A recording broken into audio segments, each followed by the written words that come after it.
नमस्कार दोस्तों, इस क्लास में आपका स्वागत है। इस समय हमारी क्लास चल रही है आधुनिक काल की, और आधुनिक काल में गद्य का विकास है उसके संबंध में उसी कड़ी में आज हम बात करेंगे। आधुनिक काल में गद्य में खड़ी बोली का विकास किस प्रकार हुआ, इसकी हमारी 2 क्लासें बनेगी। और अगली क्लास जो होगी वो होगी पोर्ट विलियम कॉलेज का जो खड़ी बोली में योगदान है उसके संबंध में। तो चलिए शुरू करते हैं इस क्लास को। ये क्लास कोई ज़्यादा लंबी नहीं होगी, लेकिन महत्वपूर्ण जानकारी इसमें होगी। पहला कथन देखो, खड़ी बोली हिंदी के प्रथम प्रतिष्ठित कवि अमीर खुसरो है। तो ये बहुत बार पूछा गया है कि खड़ी बोली के प्रथम जो कवि हैं वह है अमीर खुसरो। उत्तर भारत में खड़ी बोली को अपने साहित्य के माध्यम बनाने वाले प्रथम साहित्यकार, तो यहाँ से पूछा जा सकता है। प्रथम उत्तर भारत में बनाने वाले हैं गंग भट्ट, और इनकी रचना बहुत बार पूछी जाती है कि गंग भट्ट की कौन सी रचना है।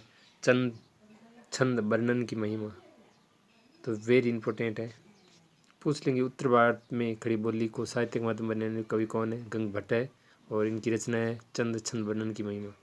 और दक्षिणी भारत में खड़ी बोली में साहित्य सृजन करने वाले साहित्यकार है मुल्ला वजई। तो ये भी पूछा जाता है, दक्षिणी भारत में खड़ी बोली को साहित्य सृजन करने वाले कौन थे?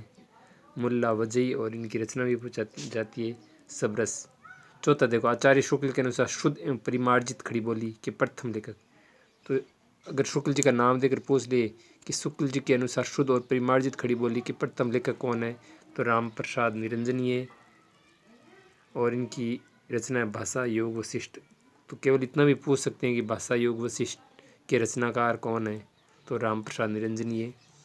आचार्य शुक्ल के अनुसार शुद्ध एवं परिमार्जित खड़ी बोली का प्रयोग करने वाले द्वितीय वो क्या है? पहले राम प्रसाद निरंजनी, और दूसरे हैं पंडित दौलत राम, इनकी रचना है पद्म पुराण। तो पूछ लेंगे पद्म पुराण किसकी रचना है?